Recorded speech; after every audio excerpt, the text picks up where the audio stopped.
Hello दोस्तों, कैसे हो आप लोग। स्वागत है आपका टॉक विद अब्दुल चैनल पे। आज की अपडेट OICL की तरफ से है। काफ़ी बढ़िया अपडेट है। यहाँ पे एडमिनिस्ट्रेटिव पोस्ट है, तो भाई अलग अलग फील्ड के यहाँ पे अप्लाई कर सकते हैं। सैलरी बहुत अच्छी मिलने वाली है अगर आपका सिलेक्शन होता है। फ्रेशर्स के लिए वैकेंसी है और यहाँ पे गेट ऐसा कुछ भी नहीं मांगा हुआ है। तो एंड तक वीडियो को देखना, मैं मैक्सिमम डिटेल्स शेयर करूंगा, आपको नोटिफिकेशन स्क्रीन पे ही दिखा दूंगा ताकि सारी चीज़ें आपको भी दिखे। और सारी डिटेल्स समझने के बाद अगर आपको लगता है अप्लाई करना चाहिए तो बिल्कुल अप्लाई करना। तो आइए इसी के साथ आज की इस वीडियो को हम शुरू करते हैं।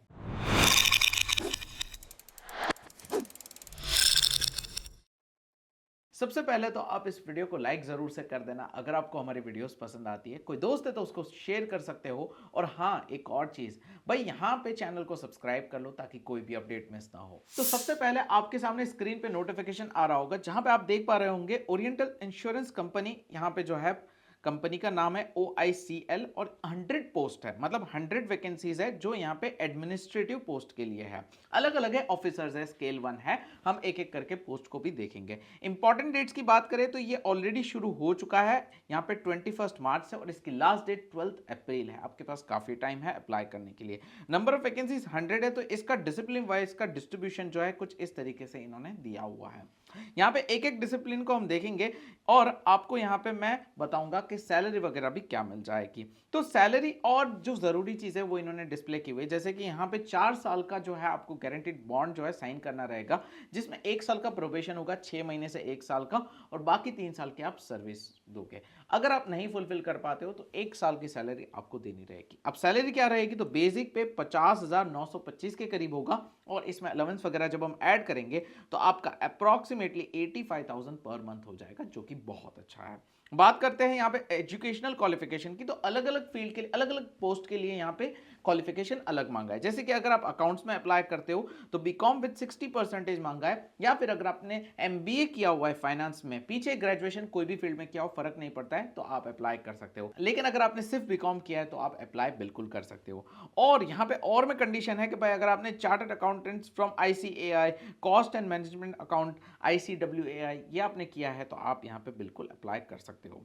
एक्चुअरियल की यहाँ पे पोस्ट है जिसके अंदर स्टैटिस्टिक्स में अगर आपके पास बैचलर्स डिग्री है तो एलिजिबल हो। फिर मैथमेटिक्स, एक्चुअल साइंस, ये सारी चीज़ें अगर आपने की हुई है, या फिर डिग्री के बाद अगर आपने CS2 CM2 किया हुआ है तो आप अप्लाई कर सकते हो। अब आप में से मैक्सिमम जो यहाँ पे एलिजिबल है उनके काम की पोस्ट कौन सी है, तो भाई इंजीनियर्स, अगर आपने IT से अपना इंजीनियरिंग किया अप्लाई कर सकते हो। अगर आपने automobile, mechanical, electrical, civil, chemical, power, industrial instrumentation से किया है तो आप अप्लाई कर सकते हो। तो भाई IT वालों के लिए तो पूरा सेपरेट है, ECE वाले भी इसमें अप्लाई कर सकते हैं। और यहाँ पे आपने अगर ME MTech किया है तो भी आप यहाँ पे एलिजिबल हो, MCA किया है तो भी आप यहाँ पे एलिजिबल हो।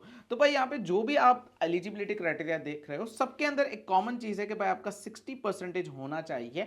अगर आप SC ST कैटेगरी से बिलोंग नहीं करते हो, SC ST से बिलोंग करते हो तो 55% का क्राइटेरिया है। नेक्स्ट यहाँ पे बात करते हैं डॉक्टर्स के लिए भी है। कोई दोस्त है तो उसको शेयर कर देना। MBBS BDS यहाँ पे अप्लाई कर सकते हैं। अगर आपने ग्रेजुएशन लॉ में किया है तो लीगल की भी पोस्ट है जो आपके काम की हो सकती है। तो ये एजुकेशनल क्वालिफिकेशन का पूरा डिटेल पार्ट रहा। एज आपकी जो है एज ऑन 31/12/2023 कैलकुलेट की जाएगी। 21 से लेकर 30 ईयर्स की एज लिमिट है। और हाँ, ये क्वालिफिकेशन भी एज ऑन 31/12/2023 के हिसाब से कैलकुलेट किया जाएगा। सो अगर आप फाइनल ईयर में हो, सोच रहे हो अप्लाई करने का, तो आप एलिजिबल नहीं होंगे, बिकॉज 2023 में ही इसका एजुकेशनल क्वालिफिकेशन खत्म हो गया होना चाहिए, ऐसा कहा गया है। और आप 2024 में पास आउट होंगे। सो फाइनल ईयर एलिजिबल नहीं है तो ये चीज तो यहाँ पे नहीं आएगी।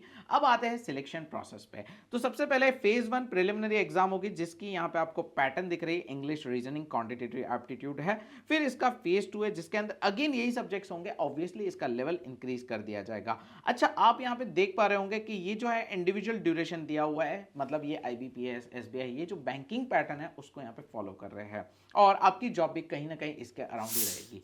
तो नाउ अगर आप तैयारी करना चाहते हो एप्टीट्यूड एंड रीजनिंग में, अगर आपको दिक्कत है तो हमने आपके लिए एप्टीट्यूड एंड रीजनिंग को कवर कर सके ऐसा डेडिकेटेड कोर्स बनाया है।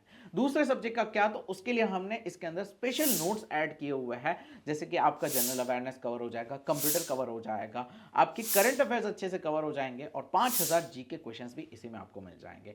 प्रैक्टिस करने के लिए यहाँ पे 300 से ज्यादा मॉक टेस्ट भी इसमें है, और ये आपके लिए स्पेशल ऑफर में अवेलेबल है। लिंक इसकी आपको डिस्क्रिप्शन में मिल जाएगी, जरूर से चेक कर लेना। नाउ आते हैं यहाँ पे आगे क्या पैटर्न है दी हुई है। जैसे कि जो पहला फेज 1 है ना वो क्वालिफाइंग नेचर में है, दूसरा फेज जो है ना वो मेन यहाँ पे जरूरी है, उसमें से ही आपका सिलेक्शन होगा। इंपॉर्टेंट डिटेल्स की अगर हम बात करें तो यहाँ पे अप्रॉक्सीमेटली 20 टाइम्स जितने कैंडिडेट्स अप्लाई करेंगे और जितनी वैकेंसी है उसका 20 टाइम्स जो है फेज 2 के लिए सिलेक्ट किया जाएगा। ये पूरी की पूरी ऑब्जेक्टिव टेस्ट रहेगी और फेज 1 में 100 मार्क्स रहेंगे, फेज 2 में 200 मार्क्स रहेंगे और 30 मार्क्स का यहाँ पे डिस्क्रिप्टिव टेस्ट दिया हुआ है।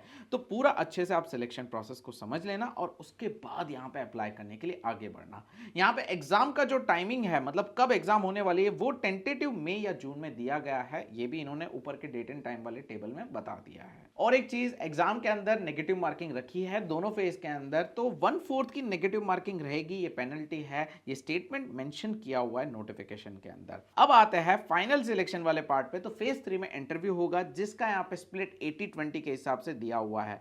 अब इसका मतलब क्या होता है, जो एग्जामिनेशन है उसका वेटेज 80% है, इंटरव्यू का 20% है, लेकिन सिलेक्शन में ऑब्वियसली 80% वाला ज्यादा मैटर करेगा, तो आपको फेज 2 अच्छे से देना होगा। यहाँ पे फीस है जिसकी आप 250 रुपीज SC/ST वालों के लिए और बाकी सारे कैंडिडेट्स के लिए 1000 रुपीज है। इसके एग्जामिनेशन सेंटर्स की बात करें तो ये सारे सेंटर्स आपको स्क्रीन पे दिख रहे होंगे और मोस्टली आपको अपने आसपास कोई ना कोई लोकेशन मिल ही जाएगा।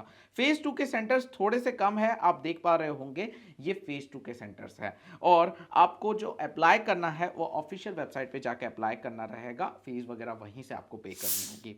सो अगर आप अप्लाई करना चाहते हो तो 12 अप्रैल इसकी लास्ट डेट है। सैलरी बहुत अच्छी है, आप बिल्कुल अप्लाई कर सकते हो। मैंने इस वीडियो के डिस्क्रिप्शन में आपको लिंक प्रोवाइड कर दी है टेलीग्राम चैनल की, जहां पे हम नोटिफिकेशन आपके साथ शेयर कर देंगे और बाकी चीजें भी आपको वहीं पे पता चलती रहेगी। बाय द वे, आप एप्टीट्यूड एंड रीजनिंग के एक्सक्लूसिव प्रिपरेशन को चेक करना मत भूलना, इस वीडियो के डिस्क्रिप्शन में लिंक अवेलेबल है। अगर वीडियो पसंद आई है तो दोस्तों से शेयर कीजिए और चैनल को सब्सक्राइब करना मत भूलना। मिलते हैं नेक्स्ट वीडियो में नेक्स्ट जॉब अपडेट में, तब तक के लिए गुड बाय, टेक केयर।